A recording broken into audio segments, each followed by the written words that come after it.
So what does persuasion mean and what are the ways to influence someone? You will hear 5 of them after I am done picking apart the mechanisms of persuasion. Next up, I will tell you the advantageous benefits of persuasion. Let's dig in. So persuasion is a less triggering term for power. It's actually an umbrella for all types of influence forms. In my opinion, it's a very fine art, a combination between science and well-tuned practice, which makes people to follow your will. Mastering this skill demands a constant attention for subtleties of your surroundings and has a huge prerequisite of awareness as well as quick thinking. Now many people think of evil deeds lurking behind the scenes when they hear about power. It's stereotypical symbolization of control-hungry villain. Aiming for world's conquest and domination is wrong. That image is very belittling. Everybody plays power games. Knowingly or unknowingly, we all have innate craving for persuasion and influence. That comes from our nature as being social creatures. Small children at very innocent age learn about persuasion when they realize making pouting face and popping bunny eyes causes adults to throw in the towel and cave for children's wishes. Persuasion is not solely about egocentric control.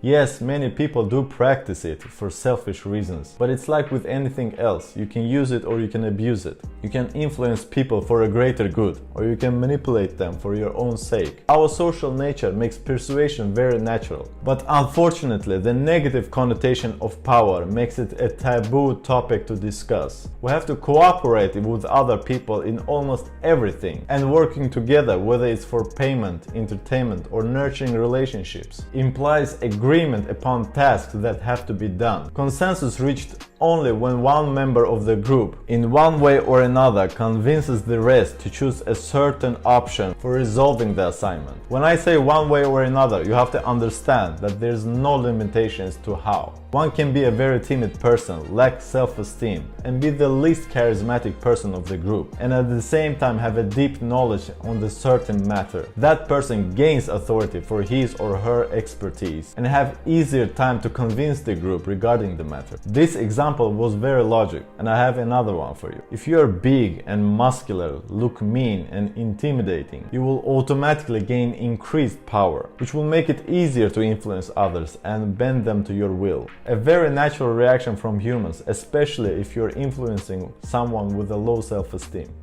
Those put aside, I wanted to bring the notion of subtle ways of persuasion, the ones that are done covertly and discreet. The persuasion is subtle when the influenced person doesn't have a deeper understanding for human interactions. Of course, some are more discreet than others. I remember in my younger days, my mother would sit down on a sofa right beside me. Her aura would be very soft and gentle, and she would say, "Oh, son, you have such strong masculine hands." I fell for it hook, line and sinker, but after some time, wait a minute, she's only after those back rubs. That is a very innocent form of persuasion, but the same manner can be applied to more complex situations. So let's talk about the ways to influence someone. People will have higher chance to comply if you know you personally. This one takes time and you have to be patient. To increase your influence, you have to get to know the person by asking questions and building up a bond and attachment. Nurture the relationship by being genuine and interested in person of your influence. People love to feel helpful, so when the moment is right, thank them properly. Even if that wasn't a big of a deal, throw compliments and make them feel good about themselves. When they're invested and that time comes, they will more likely to choose you. People don't like to be told to do or think in a certain way. They are prone to act according to their own beliefs. If you want to change their mind, make them act in a certain way or do stuff that you want, it has to be their idea. Being pushy and assertive will only make the person to back off. Your job is to plant the seed and make sure that you water it with well-thought queries. That eventually will lead the person to stumble upon the answer that you're after. Influencing them to come up with the idea of yours on their own is the sure way way for them to follow your wishes.